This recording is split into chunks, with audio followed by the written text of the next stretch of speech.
Hello guys, what's up? Isa na namang chest at tricep exercise ang isi-share ko sa inyo. Panoorin nyo lang to hanggang dulo guys. I'm sure ay matutunan kayo kung paano nagkaroon ng laman ang dating flat-chested na tulad ko. Kaya let's go! So first exercise tayo guys. Ito yung tinatawag na incline barbell press. Baka nagtatanong kayo guys bakit ito yung laging inuuna ko na exercise. Kasi ito yung pinakauna or pinaka weak point na part ng muscle ng chest. So much better na unahin talaga yung habang may lakas ka pa. So makikita nyo dito nag-heavy na ako guys, no? Pero sa mga pro bodybuilder magaan lang to. Pero sa mga ordinaryong tao or hindi nag-gym, bigat na to guys. So careful lang kayo pag ko dito. Yun muna yung kaya nyo muna na weight guys. Huwag tumiretso sa mabigat, baka ma-injured kayo. Yun yung iwasan natin guys. So nakita nyo dito is galing ako sa mabigat, then naka around 5 reps lang siguro ako dun or 6 reps, then nag-drop set ako. Tinuloy ko around mga 5 or 6 reps lang din, then drop set na naman. So ito until failure na siya. Bakit isa to sa mga paborito kong workout sa chest guys, na kasi itiran niyo yung ginagawa ni Arnold Schwarzenegger. Lagi din niya itong ginagawa guys, no? Tsaka isang technique na ginagawa ko dito guys is gumagamit ako ng wide grip. Hindi ako gumagamit ng normal grip guys.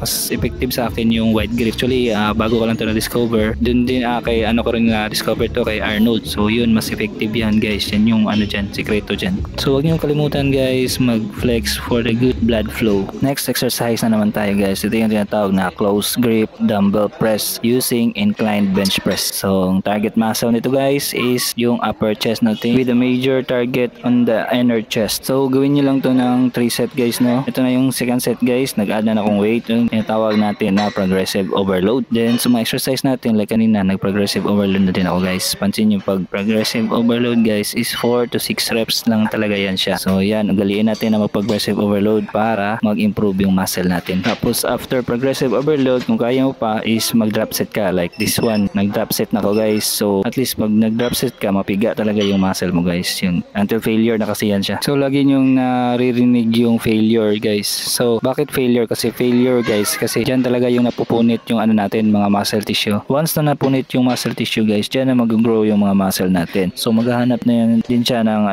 challenging na weight. So dyan na mag-increase yung natin, yung strength. So ugaliin natin na progressive overload. Wag lang tayo magdepende always sa isang weight guys. As long as maka 3 to 6 reps guys, yan yung progressive overload kasi mabigat yan dyan na stage dyan. Mabigat yung weight na dyan yung na-challenge yung muscle natin. At dyan din mag-grow yung mga muscle natin guys. At saka importante din guys na maganda yung nutrition natin, yung pagkain natin, saka yung tulog natin is 7 to 8 hours per day. So next exercise na naman tayo guys. Ito yung tinatawag na cable crossover na tina-target yung lower chest. Ang proper execution nito guys is nakalean ka, tapos mo na talaga yung hands mo guys. Dapat parang mag-appear na sila. Yun yung talaga yung magandang pagka-perform nito. Tapos naka-chest out talaga. Mas maganda naka-chest out. Din yung kamay natin parang naka-wide siya. Naka-wide yung C niya guys. Tapos ang sikreto pala dito guys, mas ma-effective siya ay dapat mas priority mo yung form niya kumpara sa mabigat. Kasi useless kung mag-heavy ka dito guys is hindi mo naman ma-perform. Hindi talaga ma-hit yung natin guys, yung lower chest natin, or kung sa middle chest nyo pati na gusto mo tamaan guys. Kasi pwede naman i-adjust nyo lang yung cable. So yung niya, pwede mo ilagay sa gitna kasi na-adjust naman to ganito na machine. So yan siya guys, is priority ang form over weight. So yun siya. At saka sa exercise na to guys,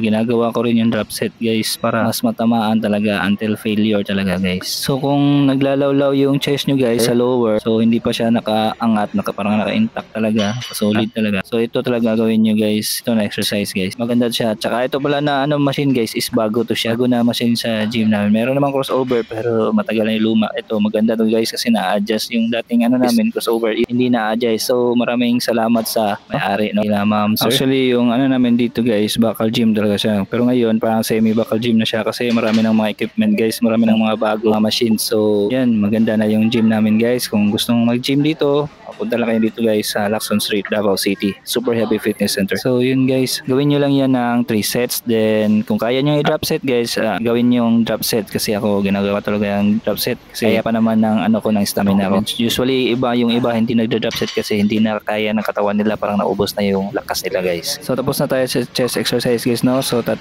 chest lang ginawa natin guys. So ito naman is sa tricep exercise. So itong target muscle natin yung tricep. So sa arms natin yung sa likod na part guys, yun yung tricep. So target muscle pala nito guys is long head ng tricep, then may target din sa short head, pero mostly long head siya. So ang ginawa ko dito guys is ang repetition ko ay nasa mga 25 or 30 repetition guys, pang ano talaga, pang failure talaga. Then so gawin mo to ng 3 sets. So yan, bigat talaga yung ano natin dyan, tricep dyan guys. So yan, flex ng tricep. And guys, kita nyo naman may mga shadows na. So tapos na tayo guys. Gawin nyo lang yun ng 3 sets. Then repetition is 25 to 30. So guys, tapos na tayo. Yan, flex lang natin. Pump yung chest natin dyan guys. So ayan, flex. Tapos na tayo. So huwag kalimutan mag-progress check guys. Kung may picture kayo, mag-picture kayo guys. Mas maganda makita nyo yung ano niya. So yan. Maraming salamat guys sa mga nanonood. And follow for more fitness tips like this guys. And see you in my next video.